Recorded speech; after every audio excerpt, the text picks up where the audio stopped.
কি খাবেন, কি কিনবেন? লাউ। একটা লাউ দেন তো উনারে। টমেটো ভালো হবে?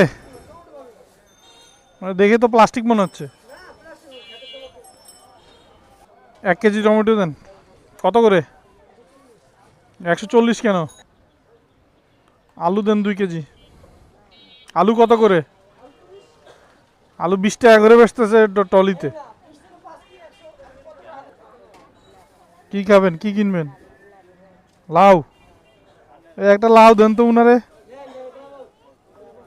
ওইটা ওইটা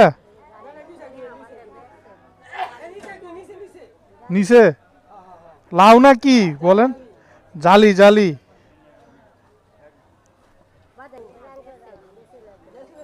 ঠিক আছে, যান যান। আবার পয়সা দিতেছেন। দেন। 20 টাকার আবার কিনবো, লাগবে না এখন, পরে। বড় একটা ব্যাগ দিয়েন।